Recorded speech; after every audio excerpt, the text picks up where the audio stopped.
Esta é a voz da profecia, uma mensagem de fé e esperança que anuncia a breve volta de Jesus. Porque dentro de pouco tempo aquele que vem virá e não tardará. Abram-se os portais em exultação, Ele é o Rei da Glória, Ele quer entrar.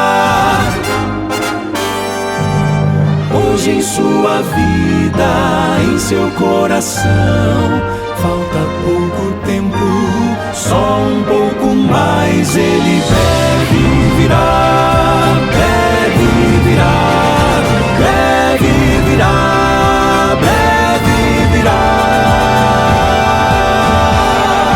Deve Jesus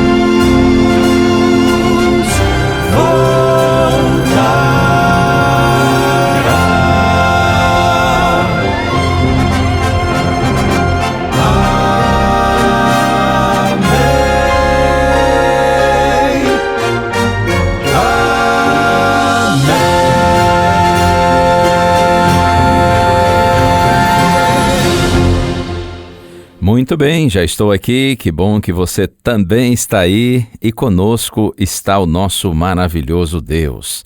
O Senhor sempre está com seus filhinhos quando o coração deles está aberto para buscá-lo. Deus lhe abençoe nessa hora, meu amigo, minha amiga. Nós temos discutido, pensado, refletido a respeito da vida e ensinos escritos do profeta Isaías.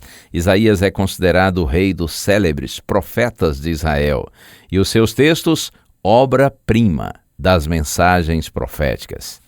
Suas mensagens são direcionadas especialmente ao reino de Judá, que era o reino do sul, lá de Israel.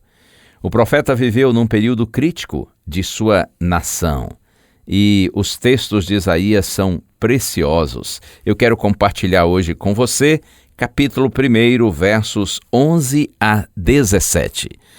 Como o nosso tempo é curto, eu vou apenas ler algumas frases de cada verso. Começando no verso 11. O Senhor diz: de que me serve a multidão dos sacrifícios que vocês oferecem? Quando comparecem diante de mim, quem requereu de vocês esse pisotear nos meus átrios? Não me tragam mais ofertas vãs. Não posso suportar iniquidade associada à reunião solene. Quando vocês estendem as mãos, eu fecho os meus olhos. Sim, quando multiplicam as suas orações, não as ouço, porque as mãos de vocês estão cheias de sangue. Parem de fazer o mal. Aprendam a fazer o bem, repreendam o opressor, garantam o direito dos órfãos, defendam a causa das viúvas. O reino de Judá, nessa época de Isaías, ainda tinha a aparência de uma nação religiosa. Muitos sacrifícios eram oferecidos no templo, mas havia pouca religião verdadeira. Estavam dispostos a oferecer sacrifícios, mas não a dar o coração ao Senhor. Jejuavam, levavam ofertas, oravam, participavam das assembleias solenes, observavam o sábado e as festas sagradas, mas, ao mesmo tempo, se envolviam com toda forma de pecado. Professavam amar a luz, mas escolhiam viver nas trevas. Exteriormente professavam seguir ao Senhor, mas o coração estava longe de Deus. Eles se apegavam a formas externas da religião, porém negavam os seus princípios básicos. A hipocrisia permeava a vida religiosa, ignorando o significado espiritual das ofertas, do sábado e do jejum. Imaginavam que, cumprindo as formas externas da religião, tinham o direito de viver para satisfazer as próprias paixões. No meio de pessoas supostamente religiosas, na terra de professos adoradores do verdadeiro Deus, muitos em Israel eram oprimidos por seus irmãos. E os opressores deviam ser condenados e contidos para que os oprimidos recebessem alívio. Era preciso corrigir o mal e estabelecer justiça. Uma religião que consiste na observância de cerimônias lindas e bem elaboradas, mas que ignora as necessidades dos pobres, órfãos, viúvas, é sem sentido, é sem valor algum aos olhos de Deus. Na carta de Tiago, capítulo 1, 27, está escrito: a religião pura e sem mácula para com nosso Deus e Pai é esta: visitar os órfãos e as viúvas nas suas tribulações e guardar-se incontaminado do mundo. Não significa que esse tipo de iniciativa, ao cuidar dos mais necessitados, nos traga algum mérito diante de Deus, mas revela o que temos no coração. Quando você ajuda, estende a mão para aliviar o sofrimento de quem não poderá lhe retribuir, você manifesta a bondade de Deus agindo em sua vida. Ao pensar no culto hipócrita apresentado pelos contemporâneos do profeta Isaías em Jerusalém, é apropriado refletir em nossa realidade também. Quando nós cultuamos a Deus hoje, com que propósito fazemos isso?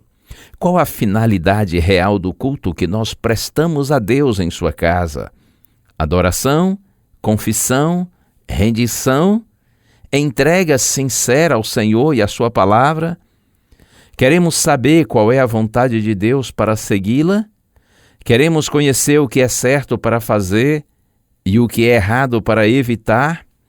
Ou a intenção é apenas sentir-se bem? Temos estado em busca da verdade ou apenas de felicidade? Nós precisamos refletir muito nisso. Os motivos que nos levam ao culto. Nós queremos santidade ou prosperidade? Queremos ser usados por Deus ou usá-lo? Nosso anseio maior é por bênçãos espirituais ou materiais? Nosso interesse é conhecer e compreender os planos divinos para realizá-los, ou somente apresentar nossos pedidos para que Ele realize? Vendo a realidade espiritual do seu povo no passado, por meio de Isaías, o Senhor diz com tristeza, e eu cito Isaías 29, verso 13, este povo se aproxima de mim, e com a sua boca e com os seus lábios me honra, mas o seu coração está longe de mim. E hoje, quanto a nós, o que o Senhor diria? O que o Senhor tem visto na minha e na sua vida? Me olho no espelho e só vejo meus defeitos. Vejo quão distante estou do ideal, quão dissemelhante sou do Pai. Levo minhas cargas, levo minhas dores.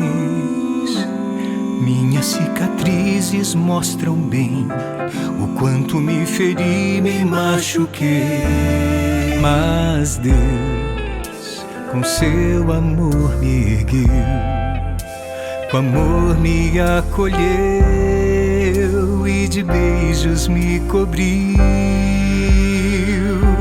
Porque o que Deus vê em mim é a beleza de Jesus, é a pureza que Ele tem, é a bondade que dele vem.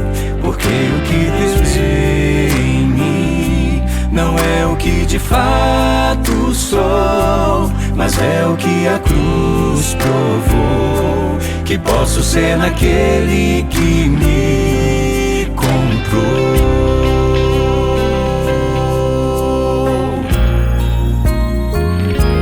Eu saio para a vida, pras batalhas dos meus dias, e o desafio é ser como Ele foi, só depender de Deus, viver o amor. Peço todo dia que Ele seja o guia, ponha seu Espírito em mim, me torne habilitado pra servir. E Deus, com seu amor me ouviu, sua graça me envolveu e de beijos me cobriu.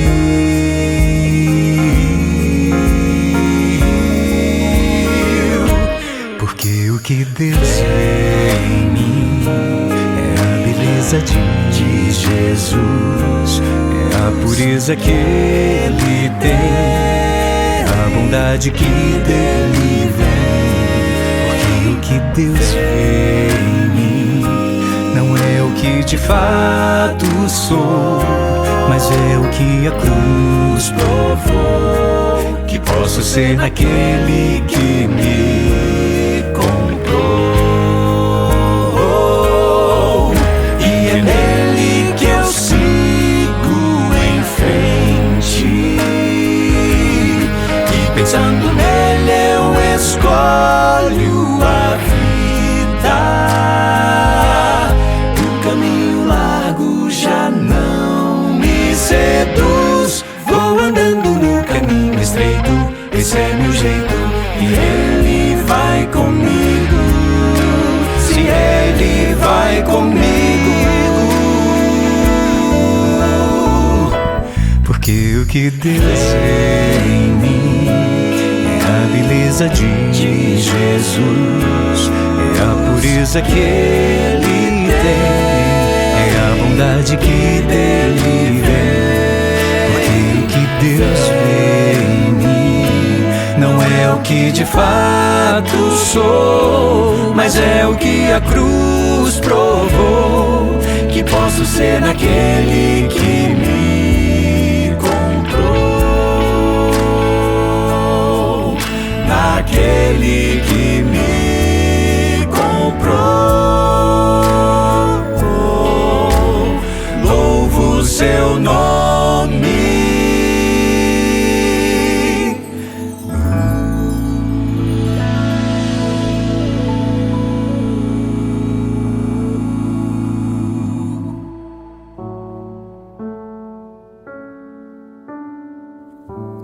Pai querido, nosso bendito Deus, ao pensarmos na condição espiritual do Teu povo no passado, Senhor, ao notarmos que eles não paravam de oferecer sacrifícios, apresentar ofertas, realizar cerimônias, mas como diz Tua palavra, tudo destituído do verdadeiro propósito, do verdadeiro Espírito.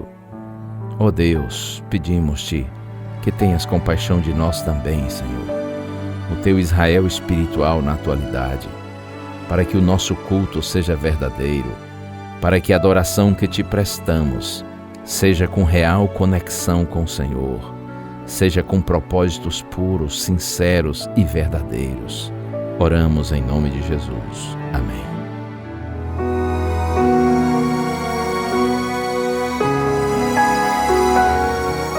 Uma bênção de Deus para você e a sua família.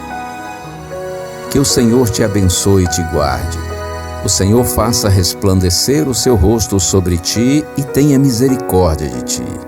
Que o Senhor sobre ti levante o seu rosto e te dê a paz. A Voz da Profecia é um programa da Igreja Adventista do Sétimo Dia.